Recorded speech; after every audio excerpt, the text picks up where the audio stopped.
What's going on, everybody? It's your boy Spencer. Today I'm taking a look at Majin Vegeta. So I missed out on him the first time he was around.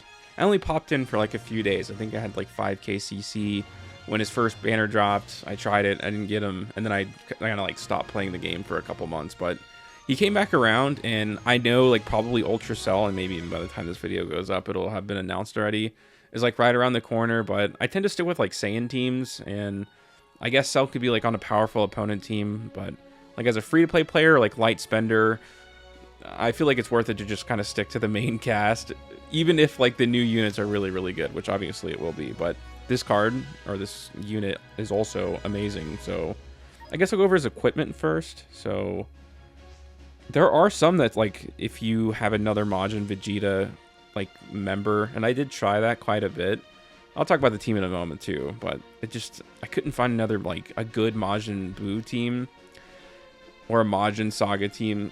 The problem is, like, yes, there are teams that I can put together that are technically like more cohesive, but honestly, like, the game is more about like good units than it is anything else, in my opinion. So you kind of just work with the best characters you got and try to make it work. It's worked out better for me, but you just get like really high numbers. Like, his equipment's actually kind of nuts. Like, you're increasing his stats by like over 100% like through his equips alone.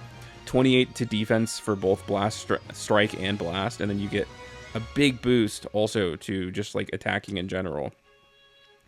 This one right here, I only have it at an S, but these are pretty high up, and it shows you kind of at the same time how ridiculous this is. So I have a perfect first slot, so 12% damage to special move, and you'll see it comes up in the one replay that I'll show you. But strike defense, you can go up to 38%. I have it at 30, so 30 obviously is very solid. It's very expensive to upgrade equipment, but I've kind of been working on it recently quite a bit, so this is better than what I normally have. In any case, you know, the fact that these even go up to 38% is just obviously like quite ridiculous.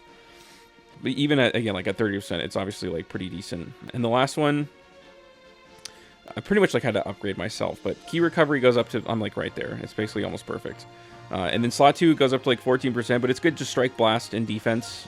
So tons of defense. And obviously, because I have him at lower stars, it's probably more important. And then, you know, base strike, attack, again, just 26%. So he's kind of a tank. He's kind of a very good, you know, attacking unit. That's what he's really meant to do. But some decent abilities when it comes to defensive. You know, he has that kind of health gauge, very similar to Ultra Gohan, who's obviously just ridiculous. But I have a Zenkai buffer on the team for him specifically.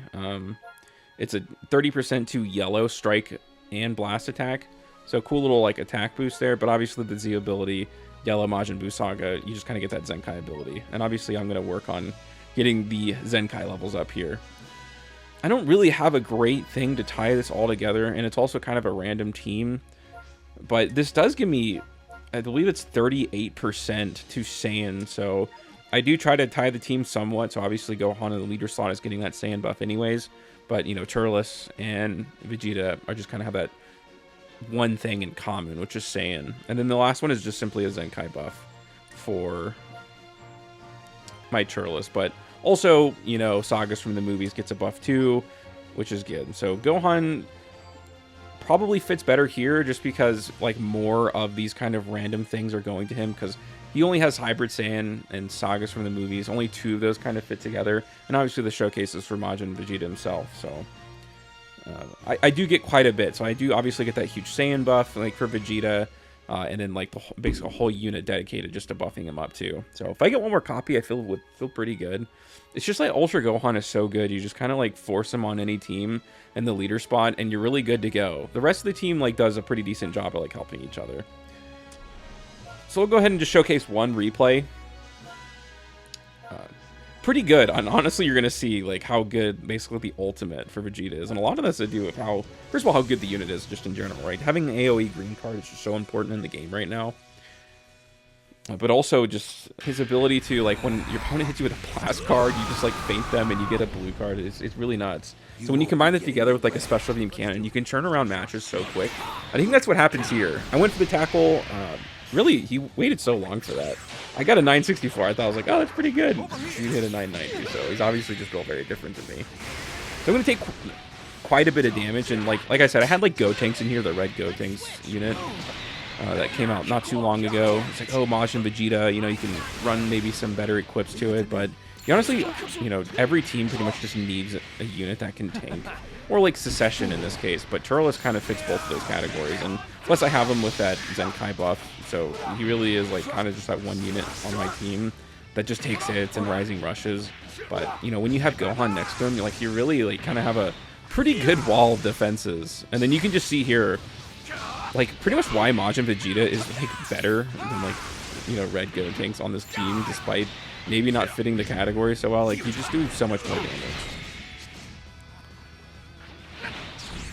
The only play I had there was to go and see if I could match him for a strike, right? I have no vanish, I can't switch, so I would have been lucky there, but yeah, he did have a green card. So Majin Vegeta takes quite a hit there, and then boom. I didn't have any key, unfortunately, but he is going to be, like, stunned for a second. And I was hoping to go for the main and then immediately go into the ultimate, but, like, for some reason the delay was kind of crazy there. Take a look at this. Okay, so I caught him. He tries to go for a green card. I'm hitting my ultimate. And I think this is like a 7-star, 8-star Ultra Gohan. Gone in the blink of an eye. Reduced to atoms. Kind of nuts. It's like this guy was like, seems like he was mixing me in the beginning, and now like you're just seeing the rest of the team is really just, for the most part, just cleaning up. I still have to worry about a Secession. And the end of the match does go a little bit long. I do kind of mess up here. I decided to go for the ultimate because it's guaranteed, and obviously, you know, his Ultra also does damage to other members, so his Vegito Blue is going to be, like, literally on the brink of death. And you can see that there. I took out, like, a quarter of his health, and he's just sitting on the bench. So it just shows, like, how ridiculous, obviously. And then I still have the special beam cannon here. I don't even remember if I end up using it. And this is, like, team is also just, like, really important when you're playing, not necessarily a mirror match. It's, like, very rare to happen. But, like, when the other player has, like, Ultra Gohan, and you, like, take hits in the beginning, like, when you're playing that style of mirror match, like, you almost want to, like, take hits first, so you get special beam cannon, because if you can catch your opponent, they're cooked, right? Because if you hit them with special beam cannon and they die, and they don't get their ultra off, they don't get their special beam cannon, you know, they maybe don't even get the counter, like, you've pretty much just guaranteed your win. But maybe I'll showcase some other ones, you know, later, but, you know, like, ultimately, like, should you summon? In my opinion, yes.